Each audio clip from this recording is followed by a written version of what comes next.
La creación.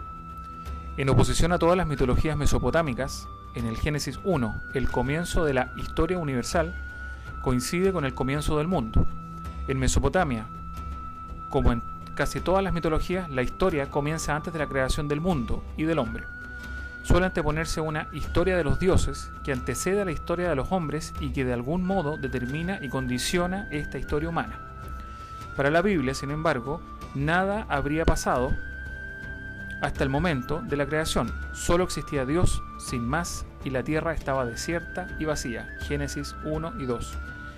La libertad humana está así menos predeterminada en la Biblia que en el mundo mesopotámico. El único creador del mundo es el Dios de Israel y no las divinidades paganas, y en particular las mesopotámicas, los astros, los monstruos marinos, etc. De un modo progresivo se va pasando del Dios creador al Dios de Abraham, Isaac y Jacob, y en lo que saca de Egipto. Efectivamente, este Dios creador es el Dios de Israel. Los patriarcas. Esta etapa abarca de los años 2000 a.C. a 1700 a.C. Los personajes principales involucrados son Abraham, por parte de Ur, Isaac, Jacob y sus 12 hijos, las 12 tribus de Israel. La Biblia sitúa el fundamento y origen del pueblo hebreo es un hecho esencialmente sobrenatural, la vocación de Abraham. Según el texto bíblico, la familia de Abraham era de Ur de Caldea. Por diversas razones políticas, sociales y económicas, los teraítas se trasladaron a Aram. Allí fue donde Dios llamó a Abraham, pidiéndole que abandonase su tierra, la casa de sus padres, y se encaminase a un lugar que él le mostraría, donde haría de él una gran nación. Abraham se pone en marcha, apoyado en la promesa de Dios: bendeciré a los que te bendigan, y maldeciré a los que te maldigan. Y entreveniendo una luz de su misión universal: en ti serán benditas todas las naciones de la tierra. Efectivamente, la historia de Abraham hay que describirla como teniendo el presente, en su origen y formación, las reiteradas intervenciones por parte de Dios, que da vida al seno estéril de la esposa, elige a quien le place, y usa continuamente de misericordia acordándose de su alianza. Dios reitera las bendiciones de Abraham a su hijo, Isaac, el hijo de la promesa. Isaac se casa con Rebeca y tiene como hijos a Esaú y a Jacob. El Éxodo se produce después de la etapa de la esclavitud en Egipto, entre los años 1600 al 1300 a.C. El Éxodo se desarrolla dentro de los 1280 a los 1240 años antes de Cristo. Sus principales protagonistas son Moisés y los israelitas. El acontecimiento central de la fe del pueblo de Israel es el Éxodo. Podemos decir que Israel toma conciencia de ser pueblo de Dios y de ser una nación a partir de los acontecimientos que ocurren en torno al Éxodo de Egipto. Ya vimos que según la Biblia, los 12 hijos de Jacob fueron a Egipto estableciéndose en la tierra de Gosén. Allí algunos fueron mayorales de ganados y otros se dedicaron a diversos menesteres. Pero en cambio la situación política en Egipto marca un nuevo hito en la historia del pueblo hebreo. La Biblia la describe brevemente: alzóse en Egipto un rey nuevo que no sabía de José. Éxodo 1:9. Y viendo el faraón que los hijos de Israel formaban un pueblo más numeroso que el suyo, comenzó el proceso de esclavitud de los hebreos en Egipto. Éxodo 1:5. En esta circunstancia Dios suscitó a Moisés, al cual, salvado por sus padres, es recogido y educado por la hija del faraón. Dios le confía la misión de sacar de su pueblo de Egipto. Después de una obstinada oposición del faraón, reducida por las plagas, Éxodo 7:12, Moisés emprende éxodo de los hebreos de Egipto en torno al año 1300 al 1250 a.C. La Biblia nos dice que una vez salidos de Egipto atravesaron el mar, Éxodo 13:15. De ahí se dirigieron al monte Sinaí, donde hubo una nueva manifestación divina, la alianza. Salidos del Sinaí llegaron a Cades Barnea. El pueblo atendió más a las razones humanas que dieron los exploradores enviados por Moisés a Canaán, a la fuerza de Dios que les aseguraba la conquista. Por eso, Dios estableció que ninguno de aquellos que había sacado de Egipto y conducido por el desierto estaría en la tierra prometida, excepto Josué, hijo de Nun, y Caleb, hijo de Jefone, que se habían levantado para animarles a entrar a la tierra prometida. Desde entonces, 38 años estuvieron vagando los israelitas por el desierto. Durante la estancia de Israel en el desierto, Dios fue educando a su pueblo, dándoles el sello único e inconfundible.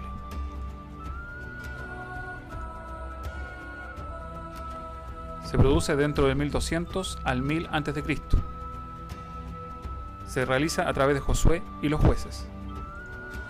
El texto bíblico nos dice que los israelitas, guiados por Josué, pasaron milagrosamente el Jordán. El pueblo renueva el Gilgal, el uso de la circuncisión dejada durante la travesía en el desierto, y se celebra nuevamente la gran fiesta de la Pascua. La Biblia insiste en la fidelidad inquebrantable de Josué, gracias a lo cual conquista Jericó, primera ciudad de Cisjordania y Ahí. Los reyes del mediodía, coaligados, son derrotados en Gabón, y los reyes del septentrión en Merom. Josué hace entonces una división de las tierras de las Cisjordanias y da a las tribus el encargo de terminar la conquista. Al final de sus días, deseando renovar con toda solemnidad la alianza con el Señor, congregó Josué a todas las tribus en Siquén y exhortó a tener una fidelidad inconmovible en Dios, escribiendo esas palabras en el libro de la ley del Señor, Josué 24:26. Muchas veces las tribus, por el contrario, y contacto con otros pueblos, se apartaban de la ley de Dios, entonces eran castigados. El pueblo se arrepentía y Dios les liberaba, suscitando jueces en medio de ellos. Poco después surge también otro pueblo con el que rivalizaron por la tierra prometida, son los filisteos, situados en la costa marina. Contra ellos combatió Sansón, y David fue quien los derrotó definitivamente. Etapa de la monarquía, comprendida entre los años 1050 y 930 a.C. Los personajes principales que se desarrollaron en este tiempo fueron el primer rey Saúl, el gran rey David y el rey Salomón. El primer rey nombrado es Saúl, de la tribu de Benjamín, pero por sus pecados Dios le rechaza y escoge a David, de la casa de Judá. David traslada la capital a Jerusalén, y allí lleva en procesión el arca desde Silo. Con Salomón su hijo, nos dice la Biblia que en el reino llega a su máximo esplendor y se realiza la construcción del templo. Pero por las infidelidades de la alianza, sobrevendrá sobre el reino del cisma. Y fue la muerte de Salomón cuando las tribus del norte nombraron al rey Jeroboam y toman el nombre del reino de Israel. Pero por ser mayoría desagada políticamente de la dinastía davídica, representada por Roboam, que reinaba en Judá, reinó del sur. El reino de Judá conservó, salvo pequeños periodos, ininterrumpidamente la dinastía davídica, hasta caer en el año 587 en manos de Nabucodonosor, rey de Babilonia, que los llevó cautivos. La conquista de Babilonia, 539 a.C., por las tropas del rey persa Ciro el Grande, señalará una nueva etapa de la historia de Israel. La monarquía es el tiempo en el que Dios se sirvió más de los profetas para hablar y recordar al pueblo, por su compromiso a la alianza, y anunciar la esperanza en el que el Mesías que había de venir. Etapa del destierro, que se comprende entre los años 700 a.C. al 600 a.C. Dentro de los hitos de esta etapa está la destrucción de Jerusalén, el destierro en Babilonia del reino de Judá y el destierro en Asiria del reino de Israel. La cuarta etapa, o el destierro, con la muerte de Nabucodonosor II, comienza la decadencia de Babilonia. Así, en el siglo VI, el poder es tomado por los persas. El pueblo tardará en reconstruirse, pero lo hará gracias a su fe en Dios. En el año 721, Israel es arrasado por los asirios y todos los judíos son deportados a Nínive. En el año 587, Babilonia invade y destruye el reino de Judá, y los judíos también son deportados. Comprendida entre los años 930 y 721 a.C.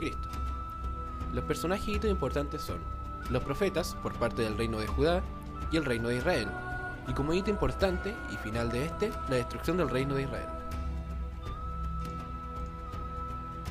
Durante la dominación persa, el pueblo judío disfrutó de una paz relativamente estable. 4 edictos se dieron en su favor.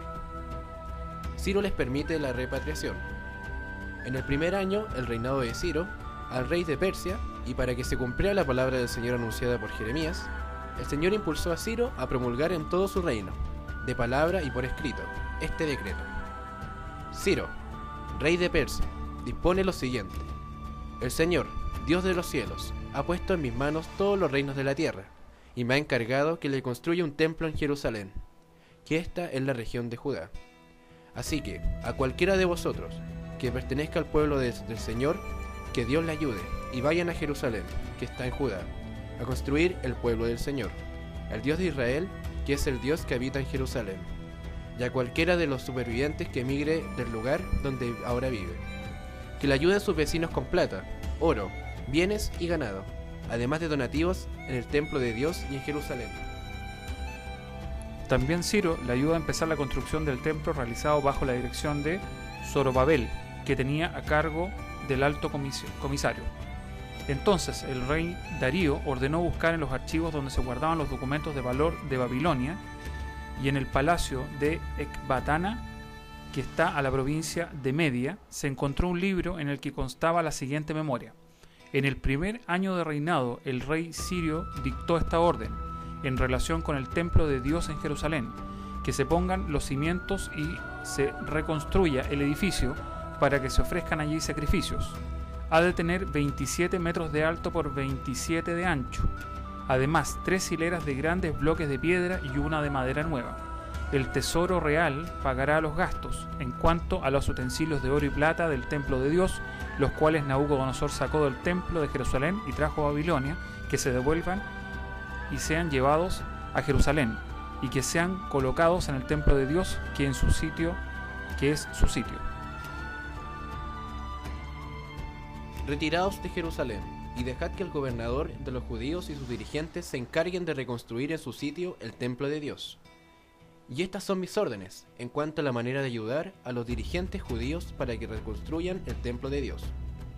Que con los impuestos que el tesoro que se recibe de la provincia del oeste del río Éufrates, se paguen puntualmente los gastos para que no se interrumpan las obras.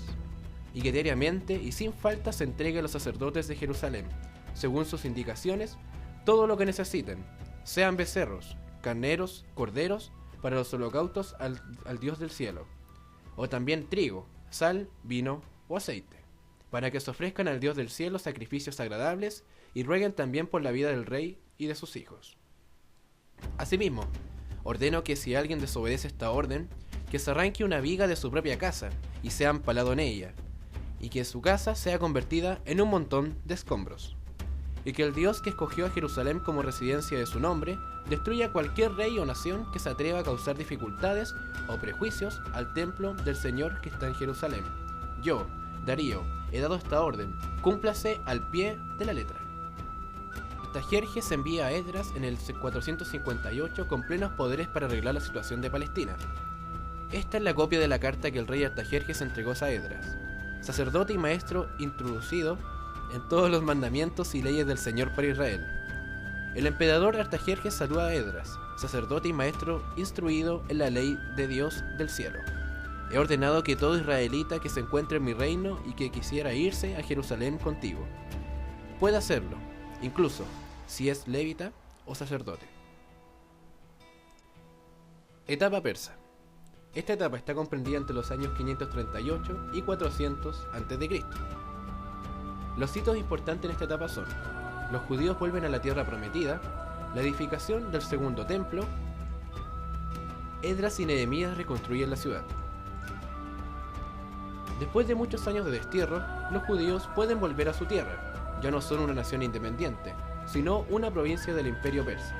Esdras y Nehemías trabajan con dedicación para reconstruir el templo de dicha ciudad.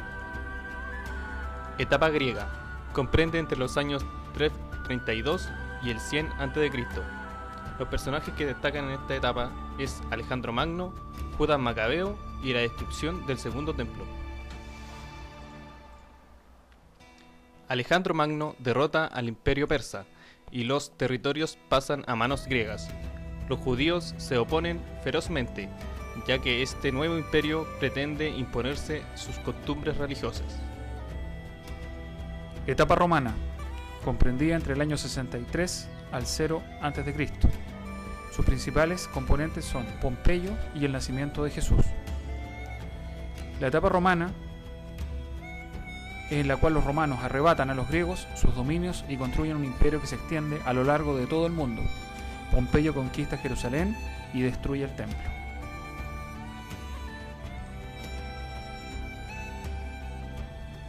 La vida de Jesús está narrada en los evangelios redactados por algunos de los primeros cristianos. Jesús nació en una familia pobre de Nazaret, hijo de José y María.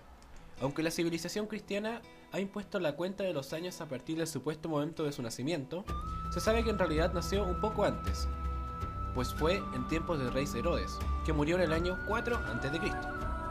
Fueron precisamente las persecuciones de Herodes las que llevaron a la familia, después de la circuncisión de Jesús, a refugiarse temporalmente en Egipto. El relato evangélico rodea el nacimiento de Jesús de una serie de prodigios que forman parte de la fe cristiana, como la genealogía, que le hace descender del rey David, la Virgen María, la anunciación del acontecimiento por un ángel, y la adoración del recién nacido por los pastores y por algunos astrónomos del Oriente. Por lo demás, la infancia de Jesucristo transcurrió con normalidad en Nazaret, donde su padre trabajaba de carpintero. Hacia los 30 años inició Jesucristo su breve actividad pública, incorporándose a las predicaciones de su primo, Juan el Bautista. Tras escuchar sus sermones, Jesús se hizo bautizar en el río Jordán, momento en que Juan le señaló como encarnación del Mesías prometido por Dios a Abraham. Juan fue pronto detenido y ejecutado por Herodes Antipas, lanzándose Jesucristo a continuar su predicación. Se dirigió fundamentalmente a las masas populares, entre las cuales reclutó un grupo de fieles adeptos, los 12 apóstoles, con los que recorrió Palestina. Predicaba una revisión de la religión judía basada en el amor al prójimo, el desprendimiento de los bienes materiales, el perdón y la esperanza de la vida eterna. Su enseñanza era sencilla y poética, salpicaba de parábolas y anunciando un futuro de salvación para los humildes. Halló un cierto eco entre los pobres. Su popularidad se acrecentó cuando corrieron noticias sobre sus milagros que le atribuían sus seguidores, considerados como una prueba de los poderes sobrenaturales de Jesucristo. Esta popularidad, unida a sus acusaciones directas contra la hipocresía moral de los fariseos, acabaron por preocupar a los poderosos de dichos momentos. Jesús fue denunciado ante el gobernador romano, Poncio Pilatos, por haberse proclamado públicamente Mesías y Rey de los judíos.